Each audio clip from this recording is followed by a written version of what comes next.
अस्सलाम वालेकुम जी, welcome back to life at Al Khair. और उम्मीद है कि आप सारे खैरियत से होंगे। मैं हूं आपका होस्ट मोहम्मद अली अशर। आज जो हमारे साथ पर्सनालिटी मौजूद हैं, he is the creator of इदारा अल खैर। तो आज हम इनसे जानेंगे कि इसकी शुरुआत हमने कहाँ से की, कहाँ तक का प्लान है और इस रास्ते के अंदर इस सफ़र में कितनी मुश्किलात हैं। अस्सलाम वालेकुम सर। वालेकुम सलाम। सर कैसे हैं आप? ठीक अल्हम्दुलिल्लाह। सर सबसे पहले मैं आपसे ये जानना चाहूँगा कि आपने जो बुनियाद रखी थी उसका मकसद क्या था? असल में मैं ये देख रहा था कि जो गरीब बच्चे हैं वो ज़्यादातर कामों पे लगा दिए जाते हैं बहुत छोटी उम्रों से, और उनको तालीम के मौके नहीं मिल पाते। तो ये सोच के फिर मैंने सोचा कि मैं जो कुछ भी कर सकता हूँ इन बच्चों के लिए एक स्कूल कायम करूँ। तो फिर हम जहाँ बैठे हैं यहाँ पर एक झोपड़ी से एक स्कूल का आगाज़ किया था चंद बच्चों से। अल्हम्दुलिल्लाह अब इस जगह पर तकरीबन 2000 बच्चे पढ़ रहे हैं। माशाल्लाह। तो इस तरह से मैं ये सोच के इसमें कदम रखा था कि इन बच्चों को पढ़ाया जाए। लेकिन जिस टाइम आपने बच्चों के लिए सोचा तो उस टाइम पे तो आपके सफ़र के अंदर जो आपने सफ़र जारी किया तो उसमें तो बहुत मुश्किलात आई होंगी, क्योंकि जाहिर सी बात है कोई रिसोर्सेज नहीं थी बच्चों को पढ़ाने के लिए। हाँ हाँ, तो और मैंने ये भी सुना है कि आपने एक चादर के नीचे बैठ के एक बोर्ड पे बच्चों को पढ़ाना स्टार्ट किया था। बिल्कुल ऐसे ही था। असल में मुश्किलात तो जब तक ना आए आपके अंदर जज्बा भी नहीं बढ़ता। अगर आपको हर मैदान में ईदी मिल जाए तो मुकाबले क्या हुआ। तो मुश्किलात तो बहुत आई। मसलन बच्चे आते थे चले जाते थे, माँ बाप उनको ले जाते थे, काम पे बिठा दिया करते थे। तो उनको रोकना एक बहुत बड़ा मसला था कि इनको कैसे बच्चों को 5वीं तक पढ़ा सकें। और फिर मैट्रिक तो दूर की बात है, 2 साल भी रुकना इनके लिए बहुत मुश्किल था। तो उसके लिए वालिदैन से मीटिंग करना, बच्चों से मीटिंग करना, मुसलसल एक जद्दोजहद थी। और मायूस मैं नहीं हुआ, चूँकि अल्लाह पे पूरी उम्मीद थी कि मैं इंशाअल्लाह ताला एक वक्त आएगा कि ये बच्चे ज़रूर पढ़ेंगे। फिर दूसरी बात ये थी कि एक तो चाइल्ड लेबर का मसला था बच्चों का, कि क्योंकि इनके ख्वाब नहीं थे कि हम पढ़ कर क्या करेंगे। बस उन्होंने कहा मजदूरी करेंगे, बहुत ज़्यादा छोले बेचेंगे या कुछ और कर लेंगे। तो इससे ज़्यादा नहीं देख रहे थे ये। लेकिन इनको ये ख्वाब दिखाना कि नहीं तुम डॉक्टर, इंजीनियर या मुख्तलिफ़ बैंकों में या मुख्तलिफ़ जगहों पे जाके जॉब भी कर सकते हो, बिज़नेस कर सकते हो। जी। ये बहुत मुश्किल काम था, टफ़ काम था, जो मैंने कोशिश की थी। तो सर अभी जो जिस तरह की हमारी यूथ है तो इनमें नाउम्मीदी बहुत है, डिसिप्लिन नहीं है, मोटिवेटेड नहीं रहते। आपने जिस टाइम पे शुरू किया था तो आपके पास ऐसी क्या कोड था या ऐसी क्या चीज़ थी जिससे आप इतने मोटिवेटेड रहते थे और इस सफ़र को एक झोपड़ी से जहाँ से आपने शुरू किया था वहाँ से लेके यहाँ तक के सफ़र को किस तरीके से अपने आप को मोटिवेट रखा?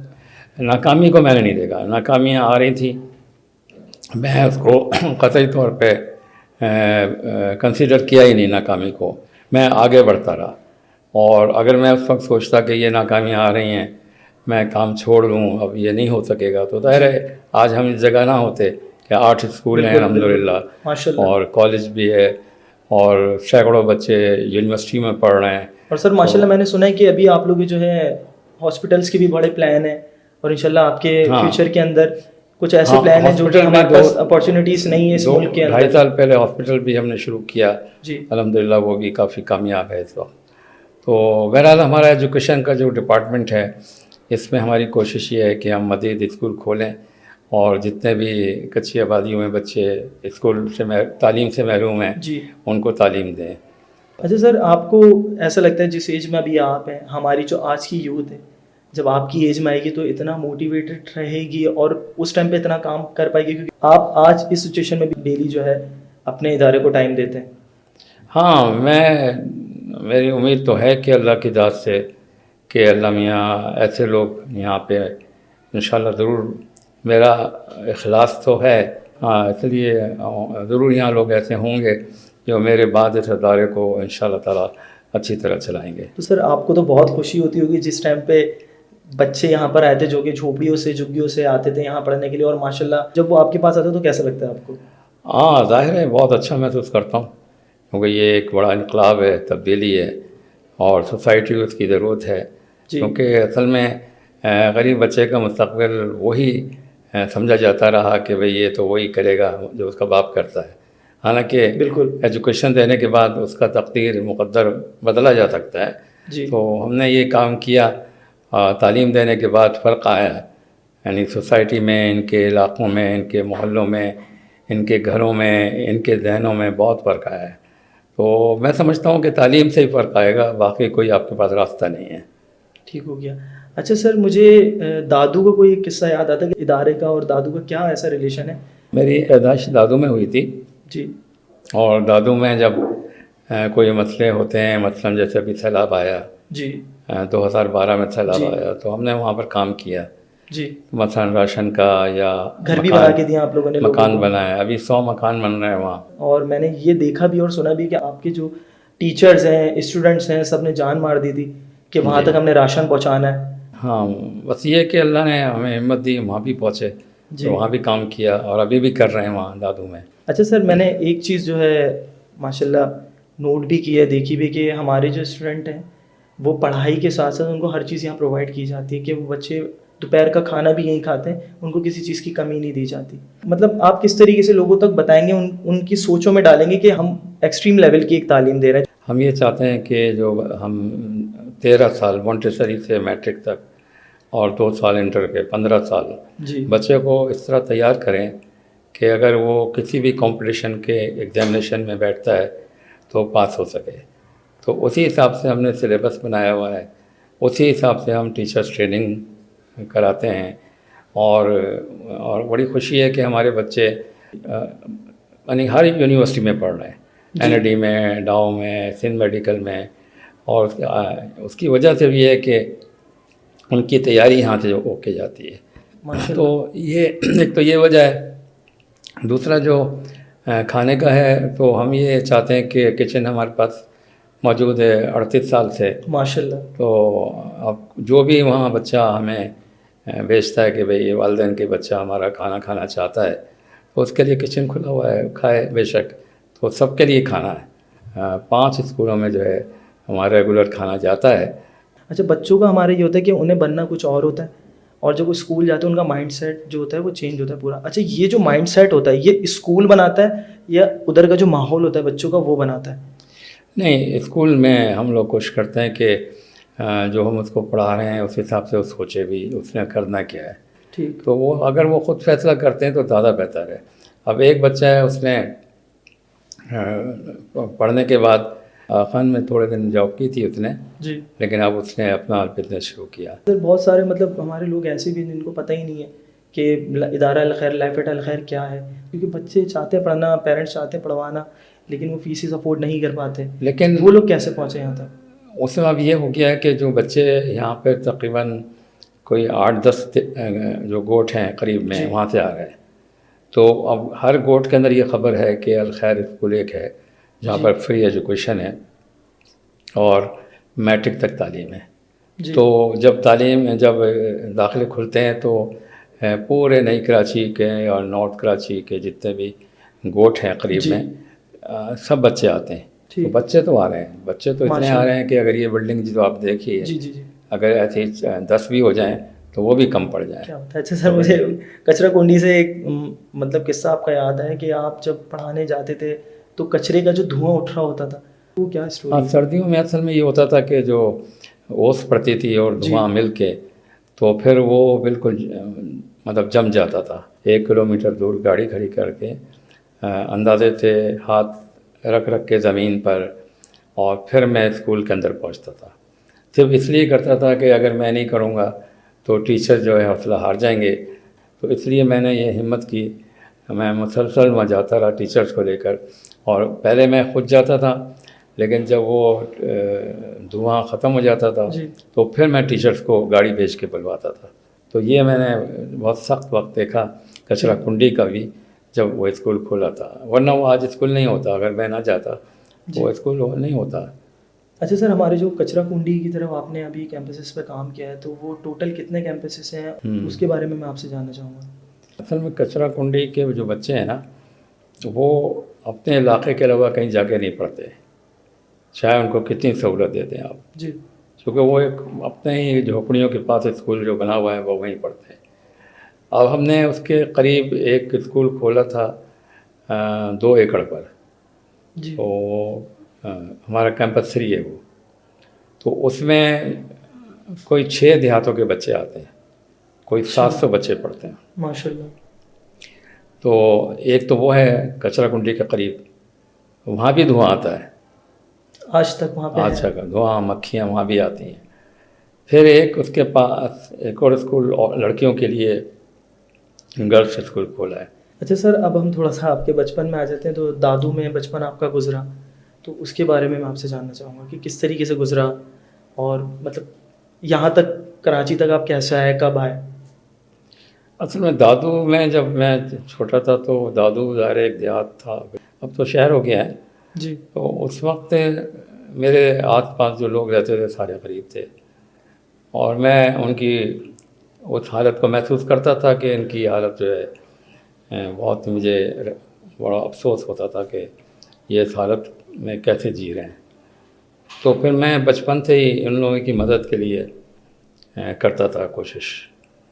तो सर दादू आज भी देहाती है या बदल नहीं, अब गया तो है? शहर हो गया है, जी। लेकिन उस वक्त जो था तो बिल्कुल ही देहात की तरह था, आपने जो शुरुआत की थी वहीं से की थी? वहीं से की थी।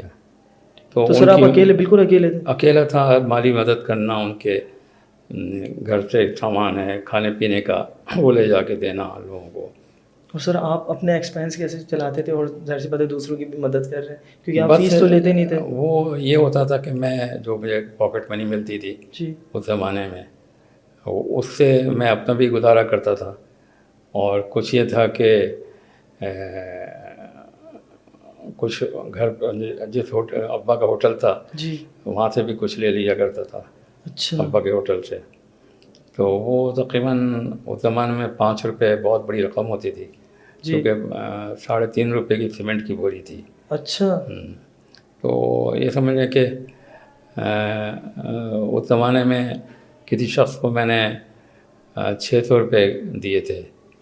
600 रुपये? जी जी, जब सीमेंट की बोरी 3.5 रुपये की थी। आज के लाखों रुपए? हाँ जी, हाँ, तो 650 रुपये दिए थे। वो उसका केस था यहाँ कराची में, जी। वो पुलिस वाला था, तो उसको कराची आना था, उसको जी। पैसे चाहिए थे आने के, तो वकील को पैसे देने के। तो वो फिर मैंने उसको दिए पैसे 600 रुपये, एक दफ़ा 300 दिए, एक दफ़ा 300 दिए। एक दफ़ा तो 300 उसके दिए थे, लिए सही। मैंने फिर मोहल्ले से भी जमा किए थे। तो एक ज़मींदार थे राहुजा साहब, जी। तो उन्होंने 50 रुपये दिए थे मुझे, कि वो बचपन से ही लोगों को पता था कि ये मस्जिद में मोहल्ले में लोगों के काम आता है, तो लोग मुझे फिर पैसे दे दिया करते थे। आप पे भरोसा करते थे, यकीन हाँ, करते थे? बचपन से, छोटी उम्र से ही लोग पैसे देते थे कि मैं कोई केस लेके जाता था, भाई ये मसला है, तो लोग करते थे। फिर वहाँ से जब मैं कराची आया मैट्रिक करके, तो यहाँ काम बढ़ गया, यहाँ काम बहुत ज़्यादा था। तो यहाँ तो फिर मैंने एमएससी किया, और लेकिन अपने काम को भी जारी रखा, जी। ये काम दोनों।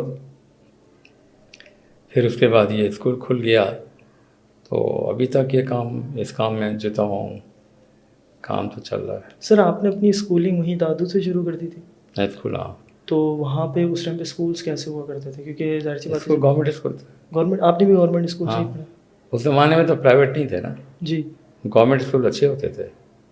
तो इस तरीके से मतलब आप अपनी पॉकेट मनी आपको मिलती थी, इसके अलावा भी आप मतलब खुद से कमाते भी लोगों थे? से, वालिद साहब से पैसे ले लिए, घर में किसी और से ले लिए, लोगों की मदद के लिए। तो मैं बचपन से ही कोशिश लोगों किया से, आपने कि लोगों के लिए करना। तो हमेशा से आप लोगों के लिए ही करते हैं, तो कभी आपने अपना नहीं सोचा? हाँ, कभी अपना नहीं सोचा अब आपने? बस ये तो गलती की ना। आपको ऐसा लगता है सर ये गलती की आपने? गलती सेंस में कि सोचना चाहिए था। लेकिन और सर आप, अपनी लाइफ स्टाइल बिल्कुल चेंज करके रखी। जी, कभी कभी एंजाइटी होती है। लेकिन सर आप देखें कि वो जो आपने बीज बोया था, उसके साय में कितने बच्चे बैठे हुए हैं, मतलब ये तो है, अब ये कि इस मुकाम पर है कि उनकी पूरी नस्लें बैठ के हैं। नहीं है, वो तो है, लेकिन अब ये कि हज़ारों बच्चे सामने बैठे हैं। अब आने वाले सालों में ये डबल भी हो जाएंगे। इंशाल्लाह। तो अब मैं चाहता हूँ कि अल्लाह मियाँ कोई ऐसी टीम, या मेरे जो बच्चे हैं इनके पास ऐसी टीम हो, तो ये चलता रहे सिलसिला। सर कहते हैं कि मतलब घर के एक अफराद को कुर्बान होना पड़ता है पूरी नस्ल को आगे पहुंचाने के लिए, तो आप वो अपने घर के शख्स थे, आपको ऐसा लगता है? हाँ क्योंकि देखिए, आपने तो यूथ के लिए किया है। मैंने तो किया है। अभी ये कि अल्लाह ताला मेरे इखलास को देखते हुए इस काम को जारी रखे हमेशा, और ये चलता रहे। है तो मेरे ख्याल से नेकी का काम ही बिल्कुल। कि इतने सारे बच्चे कोई शक पढ़ नहीं रहे हैं, सर। उनका मुस्तकबिल बन रहा है। पे आप किस बेस पे टीचर में क्या क्वालिटी देखते हैं, टीचर रखते हैं? मेरा अपना एक टेस्ट होता है, जी मैं उससे जज करता हूँ कि क्या आता है एक टीचर को जी। किसी भी सब्जेक्ट में। और सर मैंने सुना है कि आप बाकायदा टीचर्स को पढ़ाते भी हैं। डेली पढ़ाता हूँ मैं, 5 घंटे पढ़ाता हूँ। तो सर आज भी? आज भी पढ़ाया था। तो मतलब आज तक आप वहीं अपने 4-5 घंटे हाँ, दे रहे हैं डेली टीचर्स को? डेली। तो सर ये तो आप उस वक्त से ही पढ़ा रहा हूँ जब से स्कूल खुला है। अच्छा। हाँ, तो सर आप मतलब क्या चाहते हैं कि मतलब ये जो हम मैसेज पहुंचाना चाह रहे हैं, क्योंकि इसका एक मकसद ये है कि लोगों तक अवेयरनेस फैलाना, तो आप कोई ऐसी बात बताएं कि जो कल को इस इदारे में पढ़ाना चाहें, टीचर्स बनना चाहें, तो उनमें क्या क्या क्वालिटीज़ होनी चाहिए? देखें कि टीचर में क्वालिटी तो है, पहले तो ये है कि जो भी उसका सब्जेक्ट है ना, उसके बारे में इंटरनेट से जो भी इंफॉर्मेशन है, नॉलेज है, उसको जी। कलेक्ट करे ठीक। और उससे जमा करे, सीखे, और जो सीखने के बाद बच्चे के लेवल पर उसको लाए। सर कामयाबी और नाकामी में एक कदम का फ़र्क होता है, वो मुझे फ़र्क उसकी क्या डेफिनेशन है आजकल जो है ये चीज़ जानना बहुत ज़रूरी है कि हमें पता हो हमारा मकसद, कि हमें इस ये अगर मेरा पैशन है तो मुझे इस पे रहते हुए काम करना है, और किस तरीके से मैं इस पे काम करूँ, किस तरह अपने पैशन को जानूँ। बस ये कि एक टीचर 13 सालों में, 15 सालों में एक स्टूडेंट को ये सिखा दे कि नाकामियाँ जो है ना इंसान को सिखाती हैं, और उनसे सीख कर आदमी आगे बढ़ता है, और वही उसकी कामयाबी है। और नाकामी के नतीजे में आदमी अपनी जद्दोजहद को छोड़ दे, तर्क कर दे, तो ये कभी नहीं करे। बिल्कुल। तो मैं समझता हूँ कि स्टूडेंट्स को हौसला देना चाहिए कि वो अगर डॉक्टर नहीं बनते हैं तो कुछ और बन जाएं, कुछ और नहीं बनते कुछ और बन जाएं। और सर आप इसी चीज़ पे काम भी कर रहे हैं, बहुत मल्टीपल्स चीज़ें जो हैं आपने अपने कोर्सेज़ भी ऐड किए हैं स्कूल के अंदर, तो वो मैं जानना चाहूँगा कि अभी जो आप लोग काम कर रहे हैं वो किस किस पे काम कर रहे हैं, कौन कौन से कोर्सेज़ पे काम कर रहे हैं? अभी तो टेक्निकल जो एजुकेशन है वो भी दे रहे हैं। जी। तो लड़कों को एयर कंडीशन फ्रिज का काम, ज़बरदस्त। फिर सोलर इलेक्ट्रिकल, 2 ये हो गए। तीसरा जो है फिर वो आईटी का है। जी। फिर इसका अकाउंटिंग का ये भी कोर्स करा रहे हैं माशाल्लाह। 6 महीने का, तो कंप्यूटर अकाउंटिंग। सर उसकी क्या फ़ीस है, मतलब एक नॉर्मल गरीब घर का बच्चा जो जिसके? टेक्निकल एजुकेशन है वो टोटल फ्री है। ये तमाम कोर्सेज जो ख़वातीन को करा रहे हैं और लड़कों को करा रहे हैं ये सारे फ्री हैं, जबकि ये 5-5 हज़ार रुपये बाहर ले रहे हैं फ़ीस, 8 हज़ार, सर ज़्यादा ले रहा है, लाखों रुपए में चार्ज। लाखों रुपये फ़ीस ले रहे हैं। यहाँ सबके लिए फ्री है और पूरा भरा हुआ है, सारे हॉल भरे हैं माशाल्लाह। सर उसमें ऐसे भी स्टूडेंट्स होते हैं जो सोचते हैं, उनके पेरेंट्स ये समझते हैं कि फ्री में करवा रहे हैं तो उस लेवल का काम नहीं सिखाएंगे बच्चे को, और बच्चे यहाँ से निकल भी रहे हैं। तो वो लोगों की एक सोच है, उसको भी थोड़ा सा हमने क्लियर करना है कि हम जो यहाँ चीज़ें सिखा रहे हैं, मैं चाहता हूँ कि उन तक ये मैसेज पहुँचे कि हम वो चीज़ें नहीं सिखा रहे हैं, अगर फ्री में सिखा रहे हैं तो कि बच्चा जो है बस हम उसको नाम दे के कि हम ये सिखा रहे हैं और 6 महीने उसको यहाँ बुला के या 3 हफ्ते उसको बुला के और भेज दें। तो वो कॉन्सेप्ट थोड़ा सा क्लियर करें आप लोगों का। नहीं, जो बच्चे यहाँ आके सीख रहे हैं ना, पहली बात तो जो इंडस्ट्रीज़ हैं उस हवाले से जी। उनके जो ऑनर हैं उनको भी यहाँ बुलाते हैं। अच्छा। उनको बुला के उनको दिखाते हैं, हम बच्चों से मीटिंग कराते हैं, इंटरव्यू कराते हैं, ताकि जब ये सीख लें तो जी। उनको वहाँ जॉब मिल जाए। जी। तो इस तरह कुछ बच्चों को वहाँ जॉब भी मिली है। जी। तो इसलिए अगर सिर्फ ये नहीं कि हमने उनको पढ़ा, उनको करा दिया 6 महीने का कोर्स और बच्चे चले गए, उसके बाद फिर दोबारा से कोई रक्षा चला रहा है या कुछ नहीं, उनको बाकायदा से कोशिश करते हैं कि फैक्ट्री तक पहुँचाएँ। माशाल्लाह। अच्छा सर मैंने ये भी देखा प्राइवेट स्कूल्स के अंदर जो होता है ना, मतलब बच्चे जो पढ़ रहे होते हैं वहाँ पे बहुत मुश्किल होता है उनके लिए अपने ही इदारे में जॉब करना, और माशाल्लाह आपका बच्चा तो मतलब जब पास आउट होता है वो आप ही के पास रहता है, तो हाँ। ये कैसे वो मतलब किस तरीके से पॉसिबल होता है, ये बच्चे की सोच एक जगह कैसे बनी रहती है? यहीं पढ़ाने की। जी, यहीं उसे पढ़ने के बाद जो है यहीं जॉब करने की, क्योंकि आप ज़ाहिर सी बात है बच्चों के लिए अपॉर्चुनिटीज़ खोलते हैं कि हमारा एनवायरनमेंट बच्चा। अच्छा है जी। बच्चे के लिए, वो देखता भी है पूरा, अपने जज भी करता है कि यहाँ का माहौल अच्छा है, और बाकी चीज़ें भी देखता है, तो उसका भी दिल चाहता है मैं यहीं पढ़ाऊँ, यहीं रहूँ। तो ये चीज़ें उसको अट्रैक्ट करती होंगी। क्योंकि सर जिस लेवल पे आप पढ़ा रहे हैं और कोर्सेज अब आपने खोल दिए, क्योंकि ज़ाहिर सी बात है जो प्राइवेट इदारे खोल के बैठे हुए लाखों रुपए चार्ज कर रहे हैं फीस, उनके लिए तो बहुत मुश्किल हो जाएगा। तो उनको क्या कहना चाहेंगे आप? बस ये कि बिज़नेस है, वो ज़ाहिर है, वो तो नहीं उनको कुछ कह सकते हम, वो कारोबार कर रहे हैं, वो तो ज़ाहिर है।